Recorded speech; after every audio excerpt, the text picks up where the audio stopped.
Hey, this is Amy with Creative Catapult Coaching. And Megan with Focus Like a Mother. Go for And it. Kim. And so often you add that you're also with Change HP, but Yeah, we've I'm, got I'm just something leaving different that one today. out today.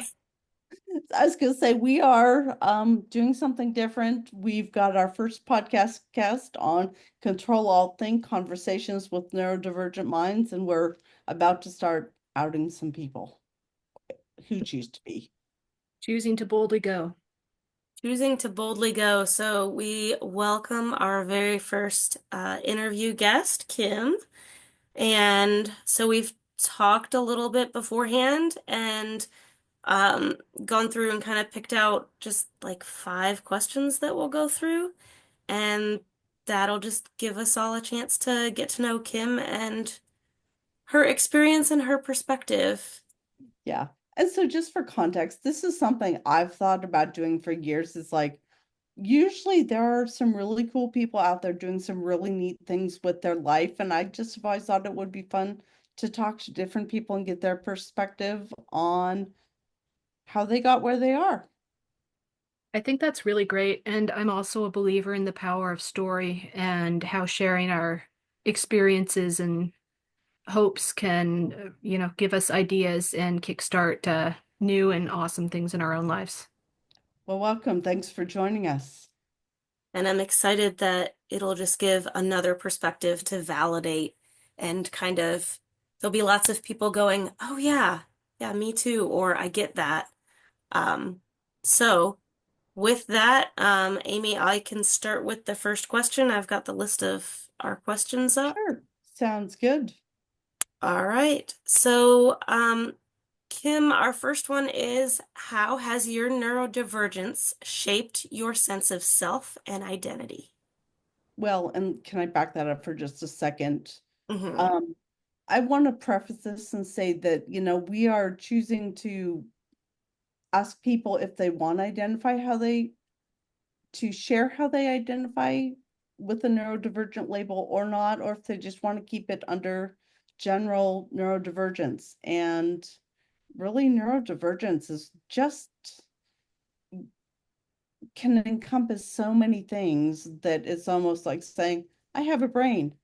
I think there are more neurodivergent people than neurotypical when you actually get down to the characteristics. It's just a lot of times the people in the neurotypical label somehow are in power, and structures for society happen to be more built towards a different thinking style than the majority of people function under. And I don't think even under neurodivergence that there's one predominant type of communication. So we're not saying this is better or different. I'll get I off would, the box.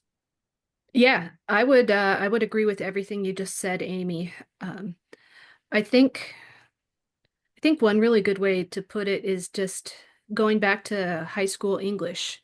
My freshman year, the teacher, he had a poster on his door that said normal is a myth. And, we've talked a lot in that class and for, since then in my life about them or they. Who are they? Who is the perceived person? Or who is in my current job in life, who is that thing designed for? I am in the transportation industry, and Amy, you were talking a lot about societal design, and a really good example of that is crash test dummies in the US. They're all of the crash 90s test, band? sorry, 90s band? not in this case, but the guys they literally put in the car and sacrifice their robot likeness for our safety is those first crash test dummies were all designed to have the body stature of men, and not a single crash test dummy had the stature of a woman. So a lot of fatalities were in early car design, women were being harmed by seat belts more than their lives were being saved. And there's a great podcast called 99% Invisible that talks about, those invisible structures in our society and how things, there are things right in front of us, and design choices that people make can have a lot of unintended consequences. And I guess in my mind, there are two labels, normies and not normies. And I definitely am not a normie in a lot of things. It seems like when people are going left, I'm going right, or when people are going right, I'm going left. Um, like one example I think of in my neurotypicalness is when I get really involved in a conversation, I actually sometimes forget to talk. And I'm so involved in a conversation, I actually forget that I'm not saying things out loud. And I've gotten a lot better about doing that over the years. But in high school, it led to a period where I was getting really angry at my friends because I thought they were just ignoring what I was saying as a part of conversation and, just totally disregarding everything I had to say. So I'd get, you know, angry and walk off. Turns out that I actually just wasn't speaking. Whoops. Whoops. Indeed. Minor problem. Yeah. So in backing this up, do you want to share any ways that you label yourself neurodivergent, or do you want to just keep it general? Typically, I will tell people often that I have diagnosed as ADHD Okay. because that's a convenient shorthand to describe coping mechanisms that I use or adaptive strategies that I use at work. And Hmm. that's where I most typically use that ADHD label, and it's just for quick shorthand. So how has neurodivergence shaped your sense of identity in addition to realizing that you get really involved in conversations in your head?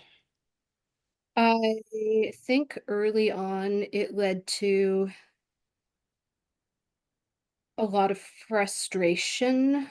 I didn't before, I guess, sidebar for a minute here is ADHD has been a really useful label and framework for that I can use to understand myself. Because I think what was happened with my ADHD or neurodivergence early on is I was shaped really by frustration and not understanding why I was why things didn't work for me when they were working for other people. Like I I failed math 3 times in college. Failed yeah, calculus, a Not class that I had taken uncommon. and passed in high school. And I kept trying and trying and trying, and it was like trying harder didn't work, and I finally gave up. And that is, well, that's why I'm not a environmental scientist. So in some ways, it's, you know, shaped me and, pushed me towards the career I'm in, but not understanding why my brain wouldn't think certain ways, not understanding why sometimes I was hyper focused and sometimes why I couldn't get to a place on time. It was Hmm. just, yeah, feeling feeling like there were some things I couldn't do no matter how hard I tried. Sounds frustrating. Sounds frustrating, and it's interesting because as we said, a lot of people said, "Oh, hey, me too." So I almost failed out of engineering school, and I have a lot of thermodynamics and a few other course textbooks because I took them the maximum amount of times that I was allowed to, and if I didn't pass that last time, I was going to have to pick a different major. Mhm. because I Yeah. failed them a few too many times. And And yeah, then I it just follows you for life. I couldn't, the only reason I passed, calculus and trig in high school was we worked in pairs and I pretty much copied. I got mad at my instructor because he's like, you should be getting an A. And I was so angry that I couldn't understand it, or now knowing it was short-term memory, I couldn't remember the Mm. formulas or how to use them. But I was so fed up with what I felt like was lying that I think I took a C. I passed, but it was only because I was working with partners and, they were really good about helping me try to understand. But as soon as I went to try and apply it, I couldn't always reverse engineer the And calculus stuff. you brought up a really good point, and I think that's what happened is I could solve a problem, but I didn't necessarily understand why. I could why it worked. So reverse engineering or application was impossible. And that's what a lot of the upper level, like collegiate level math classes were, not just problems out of a math book. And that's been one of the things is I'll like see something and know I should be able to understand it, but it's like I would just sit there and look at it and my brain would black screen and be like, okay, come on, ideas. There's just nothing. You're like, well, this is what we do. Yeah, that's makes me think too of trying to learn accounting. And you were supposed to be able to, produce all of these different three types of accounting charts from memory as part of one of the finals for one of the entrepreneurship accounting classes. I can't remember the stupid order of all of the different. I could understand it, I could explain it forwards and backwards, but you don't prompt me, and I couldn't. Mhm. Apparently, I had the ability to think. The instructor actually said, "You would be dangerous. You could be a really good criminal accountant," but I couldn't pass the test. I was like, anyways, I had some very unique applications of things that worked but weren't standard. Yeah. And I think so that, but I learned and mastered a lot of things just through sheer perseverance. And I have learned that there are very few things that perseverance can't do, but sometimes that perseverance is it's it's turned me into a person. Now that I know the framework and what's going on, it's led to some what one of my friends calls out of phase learning. And it's like some things that people learned in the one of the ways I explain my ADHD to people is, my in that day in the class of life when everyone else learned that thing, I was busy staring out the window. Hmm. And it's, the fact that sometimes you should give up. Didn't learn that lesson. Didn't learn that Learning lesson that, either. yeah, learning that out of phase now. And it's really there's been a lot of learning to let go and learning to trust myself. And one of the things I think that's the most interesting about ADHD that I didn't understand until I started talking with folks about it was that there's a big emotional dysregulation component. Mhm. And there's, stress and anxiety have always been hallmarks of my life once I hit puberty, once I started having those fun hormones racing through my body. Hmm. And I've always been a crier. And just understanding that there is an aspect of emotional dysregulation has been really useful. And so, in addition to adaptive techniques, you know, being medicated just helps make me more even. And it's been life-changing in really good ways. It sounds like it. You've alluded a couple times to some workplace accommodations and strategies that you've, developed and shared. I'd love to hear about some of those, unless, Megan, do you have something else you want to add before I switch us gears? Nope, I think that's the direction. It tails right in very well to talk about accommodations and strategies. Yeah, and that out of phase learning is actually really, really key. That's one of the things I've been doing the last couple of years at work is one of the things that has really helped with my success was working with a coach. And I remember the first day I was talking with the coach, she was like, "Girl, we are going to make all of your systems visual. We are going to outsource everything." And that was the beginning of learning how strongly I process things visually and how good I am when I lean into that visual processing, which is not surprising given that I do a lot of work with maps and visual display of things. The Some of the adaptive, so a lot of those techniques that I use at work have really been simply moving from like filing things to using visual cues. It's like I have a time, one of the big visual timers that I yes, figured. exactly. Figured. Yeah, I mine's out use of reach. mine's in the other room. I use it both when I am, flighty and unable to focus. I'm like, okay, do this thing for this long. And normally by that amount of time, I've, gotten into the focus zone. And also I use it when I know when I'm doing Pomodoro sprints often because I have the gift of hyper focus. So I can work on something for like 9 hours if 12 I'm not hours. interrupted, and then, you like roll out of your chair because you hurt. Um, and also I've been known to miss meetings. So that's been a huge tool and accommodation.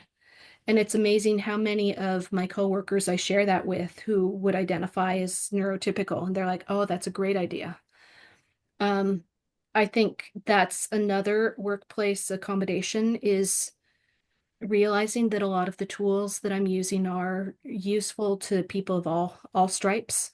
And you can talk about things just very generally and, being a very visually focused person, and you can talk about what works for you. So, if you're a person or in a position where you don't want to share with the world, you are, ADHD or not neurodivergent at work, talking about things in generalities can be really, really useful. I have moved from writing a lot of documents and writing a lot of words to using a lot of flowcharts. Turns out I am the master of the flowchart, and people love process diagrams. I've had clients be like, "Oh, these are great." And I'm like, "Dude, I just did that so I could understand the problem." And, I use a lot of I've really changed my writing structure. I use short bullets and tables when possible to make the information a lot simpler.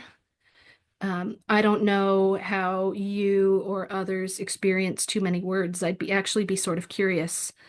But when I'm tired and there are too many words, it's like it literally just becomes a wall and I can't pick out the meaning of the separate words. Hmm. If either of our hosts have It I, I it feel like I reminds keep me of adding all the thoughts, so I was trying to hold back. mm, yeah, the wall of words reminds me of things I've seen others relate to, and I can definitely relate to. I read this whole page, but my brain wasn't present for that, so now I have to read the whole page again. yes. Yeah. Well, Ooh, and I didn't realize for years how much I miss when I read. And I'm actually amazed that I have done as well as I did in school because I didn't even realize like that I would have zero memory of like 2/3 of a paragraph. And yet Fascinating. somehow I followed the train of most of what I needed to pick up for a test, as long as it was conceptual and not very specific fact memorization. Mm, mm. I can tell you my favorite adaptive strategy right now is using ChatGPT, or the my new favorite is when I'm getting close to the end of the day, or I get something complex to read and I get that wall of word feeling going on.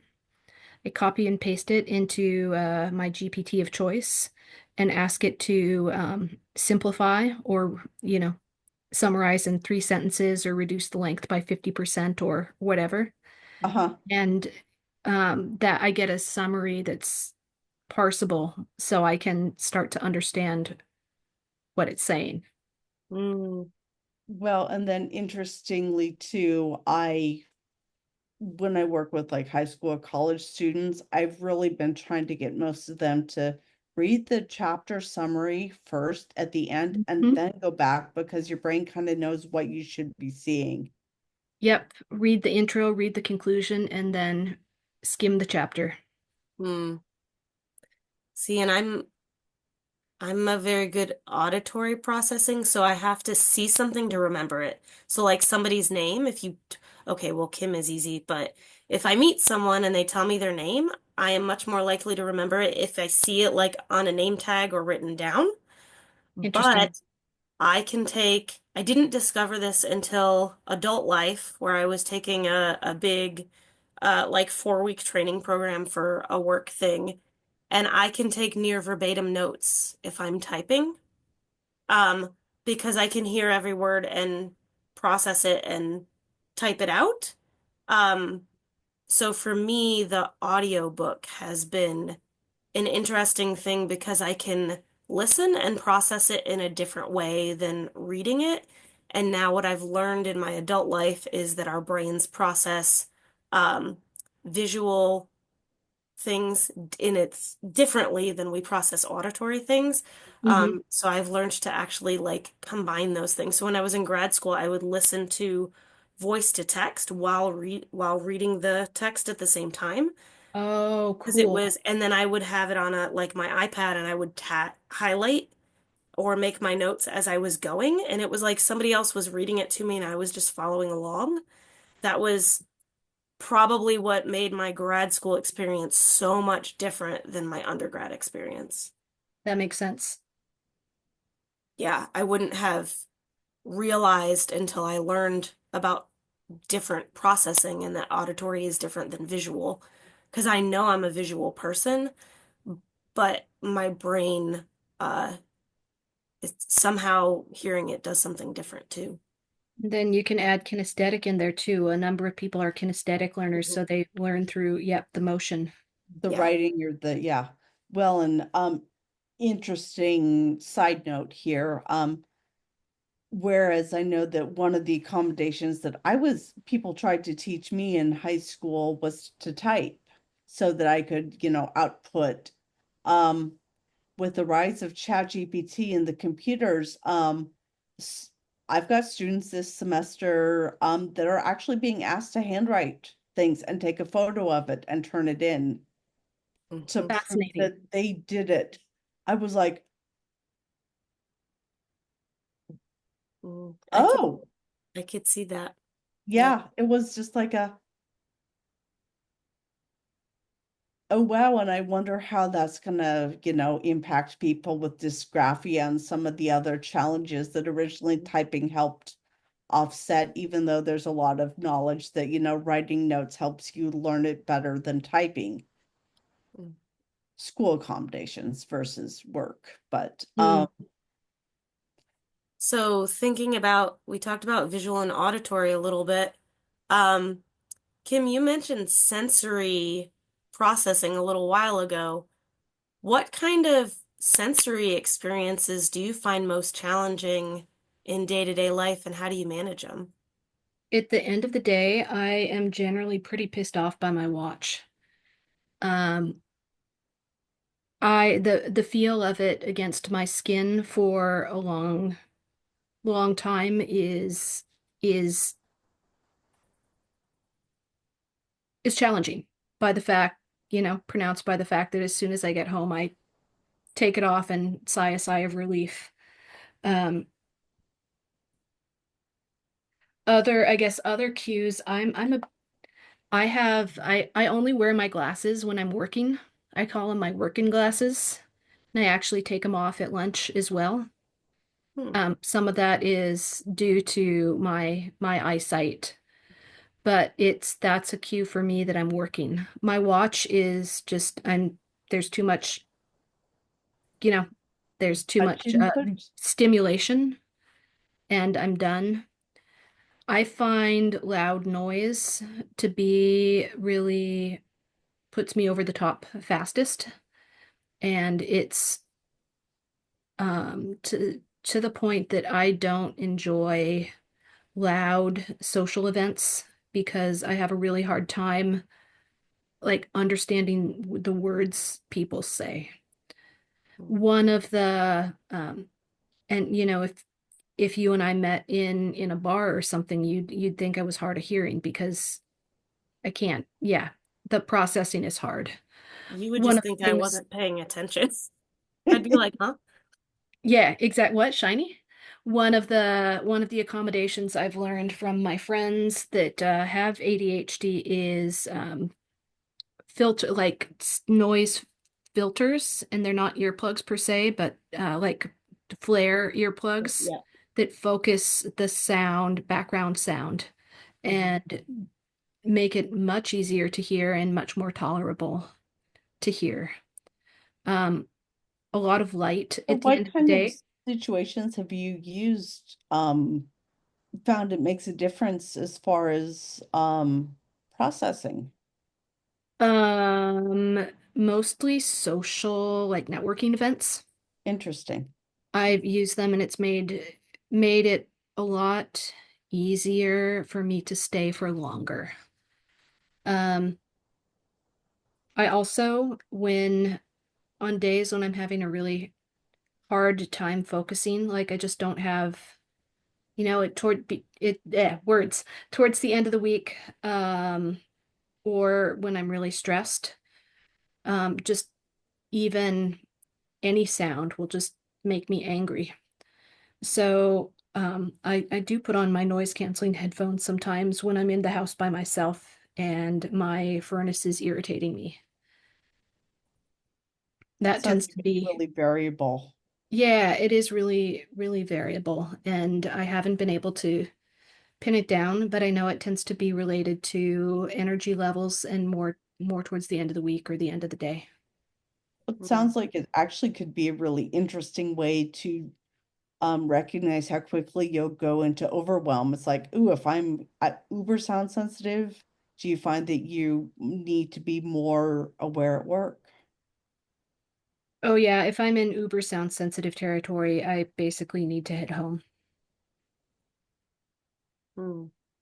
Um, And I think that's part of this out of phase learning is learning about myself and what are my cues so that I can have some tools because it's like what are the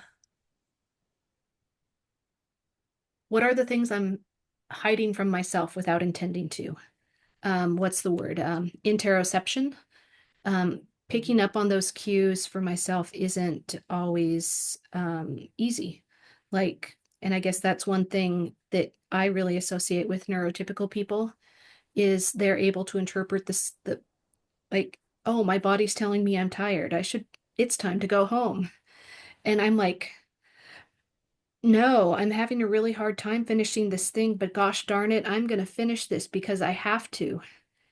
Mhm. Hmm. And like learning to pick up those cues like, oh, I am really sensitive to sound. In about 20 minutes, I'm gonna break down if I don't stop, is part of success. Mm. Sounds like that maybe not an, I can see where it would be really hard that it's like having to use some noticing of like, ooh, I'm this far down the spectrum, but still of like, if I go 2 or 3 steps more, I'm in overwhelm or meltdown. But I guess it also sounds really cool to like actually have that warning instead of suddenly finding yourself going, what the hell is wrong with me? And why did I just burst into tears at a meeting? Been there, Exactly. done that. Not fun. Not fun at all. Mortifying. Moving on. I used to have my schedule was a Thursday cry to boss day. Um, because yeah, I stress, and we, I guess another adaptive thing was finding when my lowest energy point in the week was and realizing that that's when I was having my one-on-one checkup with my boss and being like, that seems like a bad idea. Maybe we should move that. So it sounds But like energy matching too is a really interesting yeah, strategy. I think I feel it's almost like being a bat and learning how to use your sonar. You're triangulating off lots of different things that normal people, yeah, learning what works for me. And I guess that, if you're familiar with Monty Python and the Search for the Holy Grail, Mm-hmm. they're like, ring out your dead. And there's that guy who's like, I'm not dead yet. And he's pretty much he's pretty much a corpse and he's just like, I'll gnash you to death with my teeth. And he's just like keeps on going and he's like, I'm not dead yet. not dead yet. That's just like the having to keep going. But I'm not dead yet. I can keep going. Yeah, it's And like I just keep thinking I have this visual of a car with a check engine light or a low fuel light or something, and I feel like for a neurodivergent person, the little signal lights don't work the same. Like the check engine light comes on when you need fuel, but you have to know that these things mean different things. and funny enough, my car's check engine light has been on for 8 years. Okay. But sometimes I can roll my window down and sometimes I can't. Hmm. It's a good metaphor there. Yeah, that worked. So do you have any other thoughts on handling burnout or overwhelm in a professional context? Um, Really what I was just getting at is so many times in my life I've gone down the I'm not dead yet road, but really learning about triangulation is helping me to manage my energy levels. And it's something that uh the best advice I can give would be to go slow. You don't make those my experience is that I can't make those changes overnight. And it's been a process of years of things becoming incrementally better with continued work and persistence. And every once in a while I'll hit a breakthrough where I'm like, wow, we just leveled up like 8 times. And there are other times where it's just like, you look up and it's like, wow, you know, that that's just a tiny thing I've made better. And my gosh, I have a new default and it's to try till I'm only kind of dead, not mostly dead. And it's Sounds yeah, like just you're recognizing and really kind of excited at this point about incremental progress and seeing it as progress. yes, yes. And there are days where life still sucks, but it's not nearly as much and I come out of the downward spirals a lot faster. So it's worth all the work. And you know, it's okay at work to only give it 80%, not 100%. Mm. That's a That sounds that's a like big one for a lot of neurodivergents, feeling like we have to be all in all the time. And I'm learning sometimes you actually do things a whole lot better by doing less. Mhm. it sounds like a really, really interesting shift. Um, It's really it's like being a ninja and trying to understand like the matrix when you're in the matrix, because you're like, how does thinking sideways bend the spoon? But yeah, it's not I logical at all, but it think I've often seems to told work. people you actually need to slow down to speed up. Ah, yeah. But what advice would you give someone who's just starting to explore a potential neurodivergent identity? You're doing the right thing by listening to podcasts and reading books and gathering, just listening to other people's experiences and relating it to your own. I've had fantastic luck working with a coach to help me like break things down and see things that would be really hard to understand as I'm working through, to crack the shell of my own, not understanding myself. Gee, it sounds like you're trying to get everyone to work with a coach.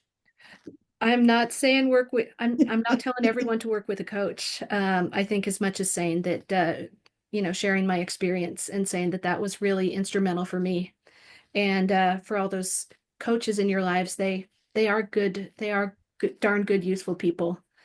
Um, or, and anyone can be a coach. You can, okay, not anyone can be a coach, but you can, I think you can take away coaching and understanding advice from listening to other people, reading books, and doing all that sort of thing. So it doesn't always have to be a formal relationship. Yeah, no, and I think what I'm hearing you say is that people who have been there and have other experience as well can serve as sort of that sounding board to help you work through things and to help Yeah. reflect back stuff at you. After feeling like we've been by ourselves for so long, it's a hard shift. I think for me, it was a hard shift to realize that I'm not, I'm not terminally unique. I'm not alone. And that Permanently unique. I can learn from other people.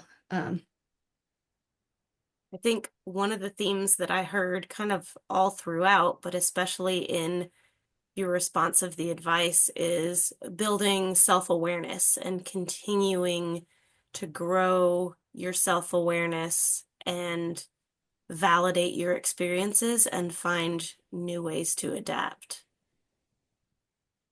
and laughing. Laughing is really good. Laughing is also very good.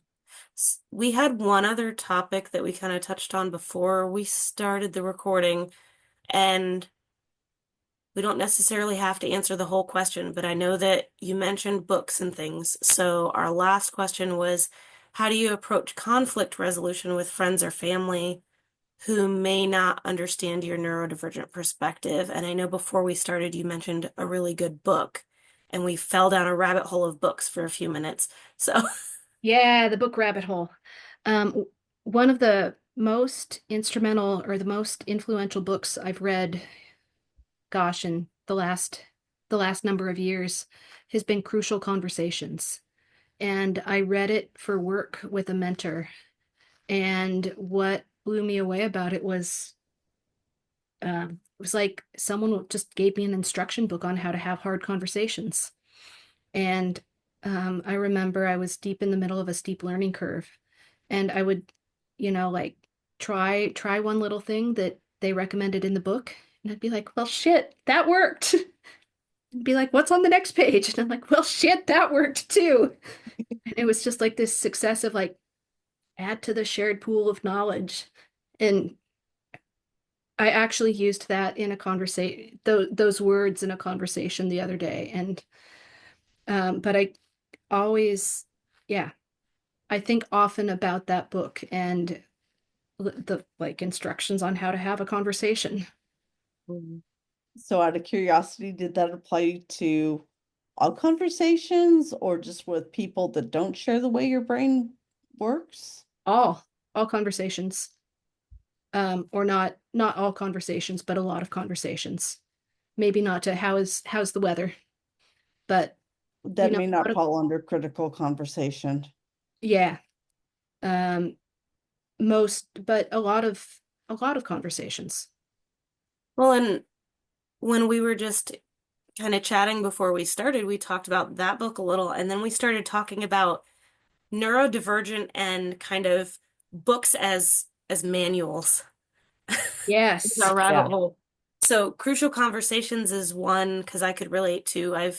There's actually a training course that goes with it too that you can take. Because I was a people manager, I had to take the Crucial Conversations course and read the book.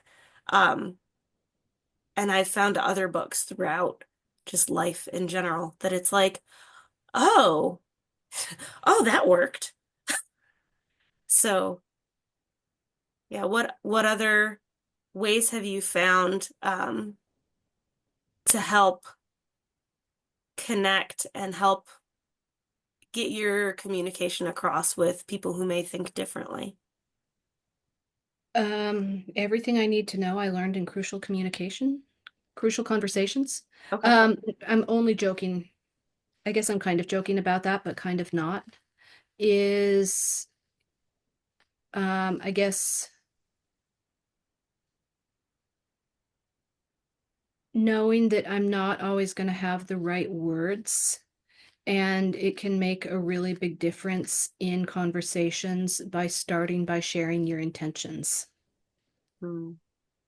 So, um, especially as I've started managing people, um, it's like today, I am working on a project proposal, and this woman is relatively new that I'm working with, and I was leading the proposal and realized that there is a lot more contextual information that's needed to give the product a lot of specificity.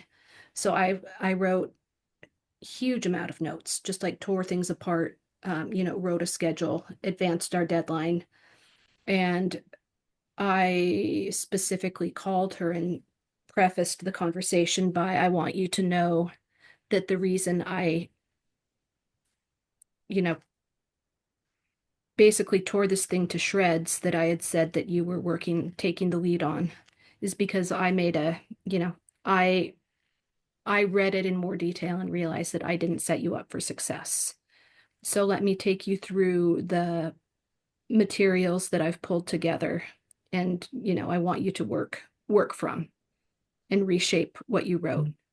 And knowing that, she's like, oh, thank you so much for taking the time to provide this material, rather than my fear of her seeing this thing because she's working over the weekend, which we typically don't do either. And just, I have been in that place where I feel that sixth sense of dread when I look at things and just feel like a loser because there's all of this stuff. So clarifying the intent, um, even when I don't think there's ambiguity, has been something that has gone a long way to help mitigate conflict and sometimes, you know, even avoid conflict because people realize we have this shared pool of understanding and we're both on the same side actually. I don't think they're a piece of shit, and you know, we're both trying to do our best, and this is how we're doing it collaboratively. I love that explanation. I think that we haven't done this episode yet, but in the last few weeks, I've had several points where pattern recognition is so often brought up as a neurodivergent superpower, except I've had like pattern recognition gone wrong. And if I hadn't clarified things in a couple Mm. of conversations, Hmm. um, the rational, the pattern that my brain, the sense my brain made of the information wasn't like, you can see where I came to that, but that I was missing some major pieces and it told a whole different story when I got more information because of, getting just clarifying what you're seeing or hearing, or as you said, you had the foresight to go to this person with the context, which is again maybe a little different than, I'm hearing these 27 things. Is this what's really happening? I don't think so. It's more of like pattern recognition gone wrong. It's you're clarifying the intent. You were also clarifying the intent. And I had instances of that pattern recognition gone wrong in this product too, because I started reading one different thing into it and I confirmed it with my boss, and he and I were on the same wavelength, and we talked to someone else and they were like, no, you guys are go left, not right. And it was pattern recognition gone wrong because we're both data heavy people. And this thing was calling for a lot more process. Mm. So, yeah. Mm. No, Right, I we've think got you're on the another right track, Amy. episode. What? I said to Megan, we've got another episode, pattern recognition gone wrong. Yeah, that's a big rabbit hole. That's how I feel a lot Lots of of threads. That's how I feel about a lot of fashion right now. I don't understand how people put the patterns together that they put together. It's like I don't understand how that matches. I have pattern recognition gone wrong in social situations a lot of times where it's like, let me put my foot in my mouth or do something super weird or awkward because in a different similar situation that would have fit well, but in this one it did not. Um, so yeah, I think Amy, that's a good topic for us to explore sometime. Yeah. And didn't you know that putting your foot in your mouth is just an opportunity to demonstrate how flexible you are? I know, right? Like, It's well, and again, to fight the urge to physically do it, because sometimes my brain is far too literal and it's I I can feel my motor neurons trying to fire to go, dude, no, we're not yeah, putting our I foot think in our all mouth. three of Yeah, us all had the three of us. I same, could see all all three of us were like, Yep, yep, don't do it. God, and mirror neurons just like all having the same thought. Groupthink is a problem. Groupthink can be really fun and amazing to belong, and to feel like you're in sync with people too. So yeah, now we're getting into HR and all sorts of business book Well, territory, but we are at the end of our questions, and this is going to be our longest episode ever. Uh, I apologize. until next time. so, yep, until next time, I guess we should say thank you, Kim, for joining us and putting yourself out there and sharing your neurodivergent perspective and experiences. And until next time, I am Megan with Focus Like a Mother and Change HP. And I'm Amy with Creative Catapult Coaching. And And and I guess we could even have Kim take it out. Thanks, everyone. Don't let your brain get the better of you. And this is the Control Alt Think Conversations with Neurodivergent Minds podcast. bye. Bye.